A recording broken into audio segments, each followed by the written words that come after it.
Matud pa diri sa atong tubag sa Salmo, o Ginoo, ang imong kusog naghatag og kalipay sa hari.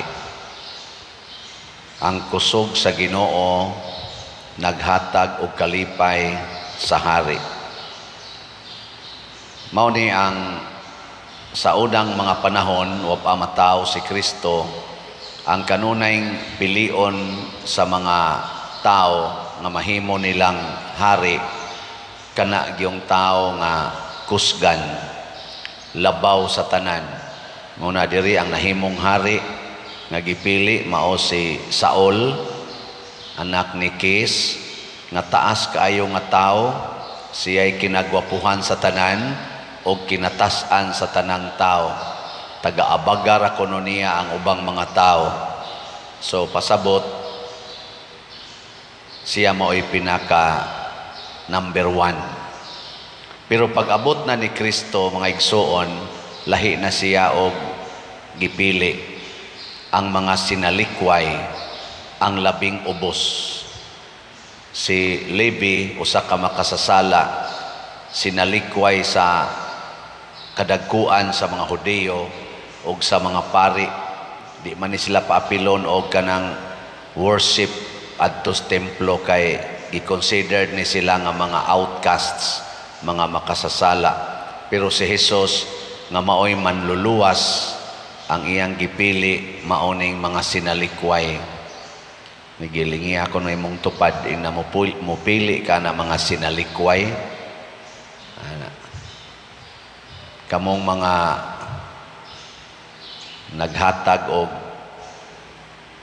kaning mubutar ta ba panahos eleksyon, mubutar ba ta na mga tao nga sinalikway sa katilingban? Depende tingali. Pero nganong mao may gipili sa Ginoo ang mga sinalikway? Kay gusto niyang ipakita nga ang iyang kusog, ang gahom sa Ginoo, maoy maghatag og tinuod nga kusog sa usa ka tawo. Kana bang ang usa ka tawo nga sangunan sa paghimo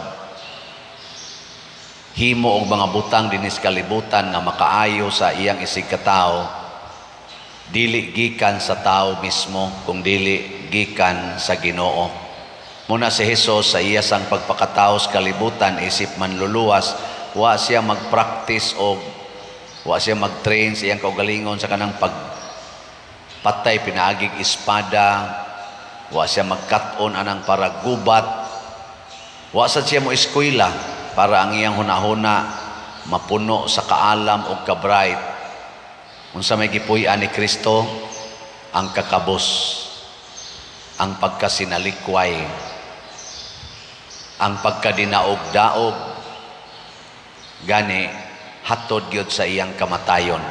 Pero diin man siya kusog nga iyang giluwas nato, ang kusog batok sa sala. Kay daghang mga tao kusgan kay glawas pero huyang kaayo sa sala.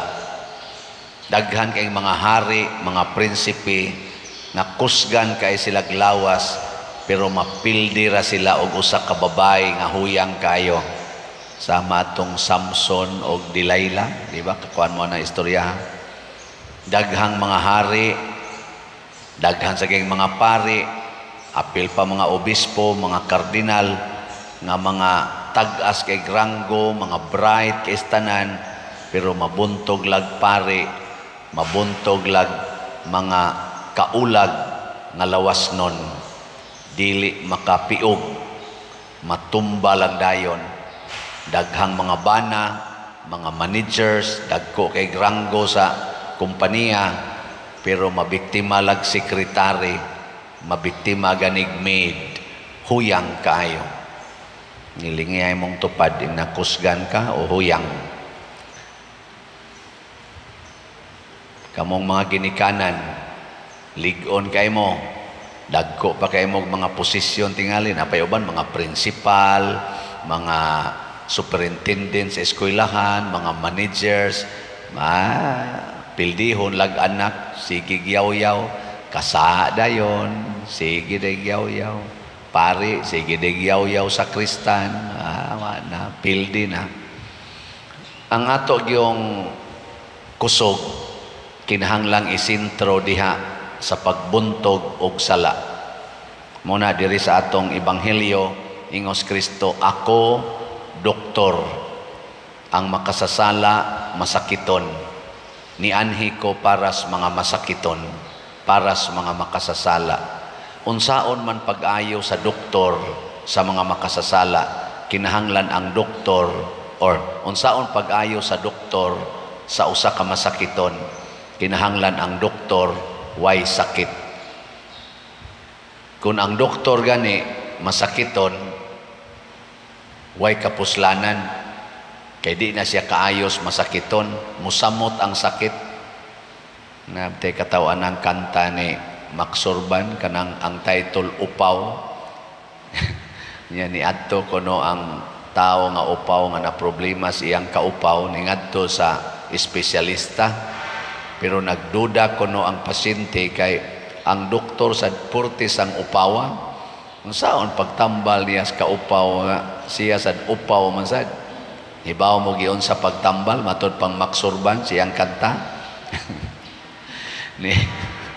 Ningon kuno ang doktor, ayaw lag kabalaka anang imong kaupaw kay madugay maanad ra ka, pareha sa ganako maanad ra ka. So nakatambal gyapon siya, pinaagi sa pag-advise nga ay nala nagproblemahang imong kaupaw kay madugay maanad ra ka. Pero si Kristo way sala, mao nang nakatambal siya natong mga makasasala. O kinsa mang tawhana ang lig-on batok sa sala, kanang tao nga moangkon na kun way Ginoo wa gyud koy mahimo. Kanang taong mapaubsanon, kanang tao nga kanunay musangpit dili magpakaaron ingnon, musangpit gyud og musandig og musunod gyud sa Ginoo. Si Saul nabuntog sa niya iyang mga kaaway, wa siya kadipinsa sa Israel. Kinsa may nipuli niya, mao si David. Si David nga huyang kayo, gilig-on sa Ginoo tungod kay naningkamot man si Hari David sa pagbinuotan o sa pagtuman sa sugo sa Ginoo, dili pagtuman sa iyang kaugalingong gusto. So inaot-unta, kita dinhi mutuman kita sa sugo sa Ginoo. Tingali o sa sugo sa Ginoo kaning pagpalit og slat. No, mo na ako isip inyong pare, wa biasa ko magpabaya, no? Sige sa kog palit og slat. Kada ra noon simana ko mo palit og slat, pero kamo gusto mo kada adlaw, okay sad. O kada buwan, okay ra sad.